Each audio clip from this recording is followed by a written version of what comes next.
નમસ્કાર, આપ જોઈ રહ્યા છો સ્પાર્ક ટુડે ન્યૂઝ। કોંગ્રેસની જન આક્રોશ રેલીમાં ભાજપના કાર્યકરો પહોંચતા તંગદિલી સર્જાઈ। સયાજીરાવ નગર ગૃહ ખાતે ભાજપના કાર્યકર્તા પહોંચ્યા હતા। ભાજપના કાર્યકર્તાઓ પહોંચતા પોલીસ એક્શનમાં આવી હતી, જ્યારે MS યુનિવર્સિટીના વિદ્યાર્થીઓ, કાર્યકર્તાઓ, મહિલાઓ સહિત વિરોધ કરી રહ્યા છે। જન આક્રોશ રેલીનો વિરોધ એટલે કરવામાં આવી રહ્યો છે કે આ કોંગ્રેસ પાર્ટી વડોદરા શહેરના નાગરિકોને ગુમરાહ કરી રહી છે। જ્યારે વડોદરા શહેરમાં MP સાહેબ હોય કે શહેર ભાજપા પ્રમુખ હોય કે કોઈ પણ ધારાસભ્ય શ્રી કે કોર્પોરેટર શ્રી હોય, એમના દ્વારા તમામ મદદો પહોંચી છે, તેમ છતાં વડોદરા શહેરના નાગરિકોને આ કોંગ્રેસ પાર્ટી ગુમરાહ કરી રહી છે, એમને ગેરમાર્ગે દોરી રહી છે। બીજા રાજ્યો જે કોંગ્રેસ શાસિત રાજ્યોની એમને સ્થિતિ કરી છે એ અમે અમારા શહેરને જોવા નથી માંગતા। એટલે આ જન આક્રોશ રેલીનો અમે વડોદરા શહેરના નાગરિકો વિરોધ કરીએ છીએ કે એમનું આ પ્રકારનું જે વલણ છે અને જે ગેરરીતિ વડોદરા શહેરમાં કરી અને લોકોની માનસિકતા બગાડવાના પ્રયત્ન કરે છે, અમે નહીં ચલાવી લઈએ અને એમનું આ પ્રકારનું વલણ નહીં ચાલે। અમને તમામ ભાજપ દ્વારા કેશ ડોલની સહાય હોય, ફૂડ પેકેટ હોય, રાશન કીટ હોય, આ તમામ પ્રકારની મદદો મળી છે અને વડોદરા શહેરના નાગરિકોને આ કોંગ્રેસ પાર્ટી ગુમરાહ કરવાનું બંધ કરે અને આ પ્રકારનું વર્તન બંધ કરે। પાર્થ પંડ્યા। કોનો જન આક્રોશ છે ખબર નથી પડતી।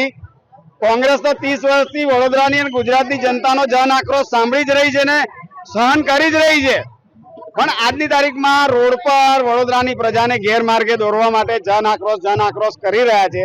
તો એમાં જોઈ રહ્યા છો કે આ સામે કોઈ પબ્લિક જ નથી રેલીમાં, એમની જન આક્રોશની રેલીમાં। જ્યારે અમારે જે લોકોને લાભ મળ્યા છે, જે લોકોને ભારતીય જનતા પાર્ટીએ આ પૂરની કપરી પરિસ્થિતિમાં સપોર્ટ કર્યો છે, ફૂડ પેકેટથી લઈને રાશનની કીટ અને બધું પૂરું પાડ્યું છે, એ લોકો અહીંયા એ જન સમર્થન જન આક્રોશ રેલીનો વિરોધ કરવા માટે અહીંયા સ્વયંભૂ બધા એકત્રિત થયા છે।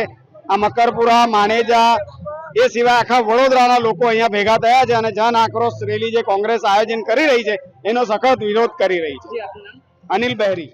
અમે વડોદરાના સ્ટુડન્ટ છીએ। અમે અહીંયા કોંગ્રેસની જે રેલી નીકળે છે એના વિરોધમાં આવ્યા છીએ, કેમ કે એ લોકો એવું દર્શાવે છે કે બીજેપી તરફથી કોઈ સહાય નહોતું મળ્યું ફ્લડ્સને જ્યારે અહીંયા હતું, જ્યારે પૂરની સ્થિતિ હતી એ ટાઈમે પણ અમને જે હોસ્ટેલના વિદ્યાર્થીઓ, જે 4-5 હજાર વિદ્યાર્થીઓ ફસાયેલા હતા, એમને Day 1 થી ખાવાના માટે ફૂડ પેકેટ્સ અને પીવા માટે પાણીના કેરબા અવેલેબલ કરાયા હતા ડોક્ટર હિમાંગ જોશી તરફથી, બીજેપી તરફથી પહેલા દિવસથી। અને દરેક વિદ્યાર્થી જેમને બહાર નીકળવું હતું આ શહેર, એમને બી મદદ પહોંચાડવામાં આવી હતી। જેમને બહાર નીકળવું એમને રેલવે સ્ટેશન સુધી રસ્તો ત્યાં પહોંચાડવામાં આવ્યા હતા અને ખાવાના ફૂડ પેકેટ્સ ને બધી વસ્તુ બી અવેલેબલ કરાવી હતી। આ રેલી અમે વિરોધ માટે જ કરીએ કે તમે શા માટે કરો છો? જે વડોદરાના જે શહેરજનો છે એમને ગુમરાહ કરવા માટે જે લોકો રેલી કાઢે છે, તો અમને સપોર્ટમાં જ આવ્યા છીએ કે જે લોકોનું જે પ્રશ્ન છે કે જેમને સહાય નથી મળ્યું વડોદરાના શહેરજનોને, પણ જે તદ્દન ખોટી વાત છે। દરેક જગ્યા પર જે જેટલું એમના તરફથી થઈ શકે એમને અવેલેબલ કરાવ્યું હતું, ખાવાનું પીવાનું બધું। अजीम सिंधी, હું स्टूडेंट છું MS में। भाई यही हम लोग बोलना चाहते हैं कि ये जो कर रहे हैं विरोध, वो विरोध नहीं कर रहे हैं। जो भाजपा कर ही रही है, सही कर रही है। घर घर जाके उन्होंने जो सपोर्ट किया, जिन लोगों को फायदा मिला वो तो बोल ही रहे ना, जनता आके देख ही रही है, इसलिए हम इसके लिए खड़े।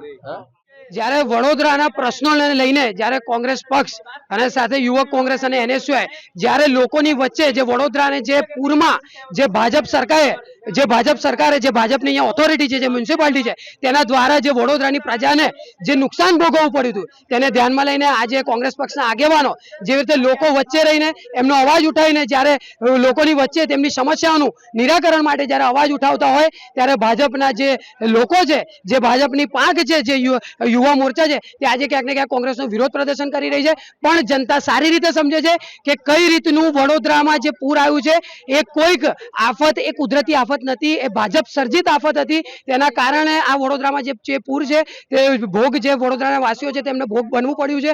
તેને ધ્યાનમાં લઈને આજે જે વિરોધ જે નોંધા રહ્યા છે તે તદ્દન ખોટો છે। જનતા સમજે છે, આવનારા ઇલેક્શનોમાં આવનારા જે પરિણામો છે તે જનતા તેના વોટ આપીને આમને 100% જવાબ આપશે। એ તમને સાફ સાફ દેખાઈ રહ્યું છે કે એક સારી વાત, જે લોકો વચ્ચે એક સારો મેસેજ જ્યારે કોંગ્રેસ પક્ષ લઈને જઈ રહ્યું હોય ત્યારે ઓલવેઝ હંમેશા હંમેશા ભાજપ ક્યાંક ને ક્યાંક વિરોધ કરે છે, પણ આ વખતે જે જનતા છે સમજી ગઈ છે, એટલે તમે જોશો આવનારા ઇલેક્શનમાં 100% તમને જોવા મળશે કે અહીંયા સત્તા પરિવર્તન થશે અને કોંગ્રેસની ક્યાંક ને ક્યાંક આગળ જીત થશે. 100% આમાં જે વિરોધ પ્રદર્શન માટે આવ્યા છે કોઈ પણ વડોદરાનો રહેવાસી નથી. આજે તમે જઈને એમના ઇલેક્શન કાર્ડ ચેક કરશો તો 80% આમાં પબ્લિક છે તે બહારથી હશે, તેમને વડોદરાથી લાગતું વળગતું નથી. ક્યાંક ને ક્યાંક આજે પબ્લિકનો એક અવાજ ઉભો થયો છે તે દબાવવાના કારણોસર આજે આ પબ્લિક ભેગી થઈને વડોદરાનો જે છે વિરોધ કરી રહી છે. પણ આમાં કહેવા માંગીશ કે આમાંથી 80% પબ્લિક બધા બહારના છે, કોઈ વડોદરાનો રહેવાસી નથી. 100% જે જનતાનો અવાજ છે, અમારી સાથે વડોદરાના જે રહેવાસીઓ છે તે અમારી સાથે જોડાયા છે અને આ જવાબ દેવાનો આવી રીતે કોશિશ કરી રહ્યા છે એ 100% નાકામ જશે અને NSY નું જે અમારી આગળની રણનીતિ છે તે અમે ચાલુ રાખીને અમારું જે કાર્ય છે કરીશું. અમર વાઘેલા, પ્રમુખ વડોદરા શહેર NSY.